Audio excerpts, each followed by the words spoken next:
तो क्या कोई मुस्लिम मर्द दो शादियां नहीं कर पाएगा? बहु विवाह पर सुप्रीम कोर्ट ने सुनवाई की और बहुत सख्त टिप्पणी की है दोस्तों। मोदी सरकार से जवाब भी मांग लिया गया है। दोस्तों, पिछले कुछ दिनों से एक मामला सुप्रीम कोर्ट में पहुंचने के बाद फिर से चर्चा में आ गया। मामला है मुस्लिम पर्सनल लॉ, बहु विवाह यानी एक से ज्यादा शादी और मुस्लिम महिलाओं के संवैधानिक अधिकारों का।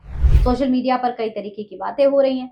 कोई कह रहा है कि मुस्लिम पर्सनल लॉ खत्म होने वाला है, कोई कह रहा है कि अब मुसलमानों की दूसरी शादी पर पूरी तरीके से रोक लग जाएगी। लेकिन आखिर सच क्या है? सुप्रीम कोर्ट में आखिर हुआ क्या? किसने याचिका दाखिल की? उसमें क्या मांग की गई? और सबसे बड़ी बात, क्या अभी कोई कानून बदल गया है? चलिए सब कुछ विस्तार से समझने की कोशिश करते हैं। सलाम, नमस्ते, मेरा नाम फरीन अंसारी है और ये खबर आप फरीन अंसारी ऑफिशियल पर देख रहे हैं। दोस्तों, सबसे पहले आपको बता दें कि अभी तक सुप्रीम कोर्ट ने कोई अंतिम फैसला नहीं लिया है। अदालत ने सिर्फ इस मामले को सुनवाई के योग्य माना है और केंद्र सरकार से जवाब मांगा है। यानी फिलहाल ना तो कोई कानून बदला है और ना ही कोई नई व्यवस्था लागू है। इसीलिए सोशल मीडिया पर चल रही कई बातें अभी केवल अटकलें। अब जानते हैं ये याचिका किसने दाखिल की। दोस्तों, ये याचिका महिला अधिकार कार्यकर्ता जकिया सोमान ने दाखिल की है और उनके साथ कुछ शिक्षाविद और पत्रकार भी याचिका करता है। उनका कहना है कि मुस्लिम पर्सनल लॉ के कुछ प्रावधान महिलाओं को पुरुषों के बराबर अधिकार नहीं देते और यही वजह है कि इसकी संवैधानिक जांच भी होनी चाहिए। अब सवाल उठता है कि आखिर मुस्लिम पर्सनल लॉ होता क्या है? तो दोस्तों, आसान भाषा में समझें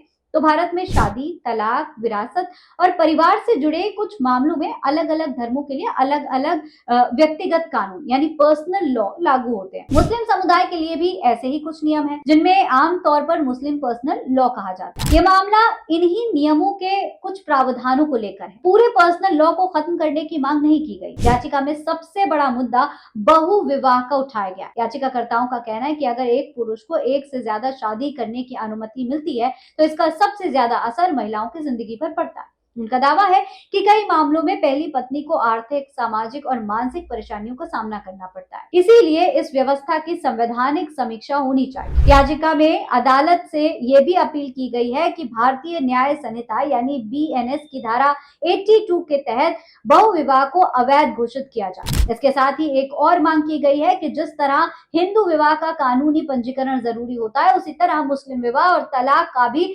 अनिवार्य संवैधानिक रजिस्ट्रेशन हो, ताकि भविष्य में महिलाओं के अधिकारों की बेहतर सुरक्षा हो सके। याचिकाकर्ताओं ने अपनी दलील में भारतीय संविधान के 3 महत्वपूर्ण अनुच्छेदों का भी हवाला दिया है। पहला है आर्टिकल है 14, जो सभी नागरिकों को कानून के सामने समानता का अधिकार देता है। दूसरा है आर्टिकल 15, जो लिंग के आधार पर भेदभाव करने से रोकता है। और तीसरा है आर्टिकल 21, जो हर व्यक्ति को गरिमा के साथ जीवन जीने और व्यक्तिगत स्वतंत्रता का अधिकार देता है। याचिकाकर्ता का कहना है कि अगर किसी व्यवस्था में महिलाओं को पुरुषों के बराबर अधिकार नहीं मिल रहा है तो उनकी संवैधानिक जांच होनी चाहिए। एक और महत्वपूर्ण मांग इस याचिका में की गई है। याचिकाकर्ता ने अदालत से कहा कि बहु विवाह से प्रभावित महिलाओं के लिए एक विशेष फंड बनाया जाए, जिससे पहली और दूसरी पत्नी को जरूरत पड़ने पर आर्थिक सहायता और अंतरिम राहत मिल सके। यानी ये मामला सिर्फ कानून बदलने का नहीं है, बल्कि महिलाओं को आर्थिक सुरक्षा देने की मांग से भी जुड़ा हुआ है। अब यहाँ एक और सवाल आता है कि क्या सुप्रीम कोर्ट ने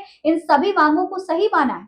जवाब है नहीं, अभी ऐसा बिल्कुल नहीं हुआ है। अदालत ने सिर्फ इतना कहा है कि पहली नजर में मामला सुनवाई के योग्य है। इसीलिए केंद्र सरकार से पूछा गया है कि वो इस मामले पर अपना पक्ष रखे। अब केंद्र सरकार सुप्रीम कोर्ट में अपना जवाब दाखिल करेगी, उसके बाद दूसरे पक्ष की दलीलें भी सुनी जाएंगी। सभी लिखित और मौखिक दलीलों पर विचार करने के बाद ही अदालत आगे का फैसला करेगी। अगर जरूरत पड़ी तो ये मामला संविधान पीठ के पास भी भेजा जा सकता है। दोस्तों, इस पूरे मामले का एक दूसरा पक्ष भी है। मुस्लिम पर्सनल लॉ में बदलाव को लेकर कई धार्मिक संगठन पहले भी कहते रहे हैं कि व्यक्तिगत कानून उनके धार्मिक अधिकारों का हिस्सा है और इसमें दखल नहीं होनी चाहिए। उनका मानना है कि धार्मिक परंपराओं को संविधान के तहत मिले अधिकारों का भी सम्मान किया जाना चाहिए। वहीं दूसरी तरफ महिला अधिकारों से जुड़े कई लोग कहते हैं कि जब बात समानता और गरिमा की हो तो हर कानून को संविधान की कसौटी पर परखा जाना चाहिए। यानी इस मुद्दे में दो अलग अलग संवैधानिक पहलू सामने आए हैं। एक तरफ धार्मिक स्वतंत्रता और दूसरी तरफ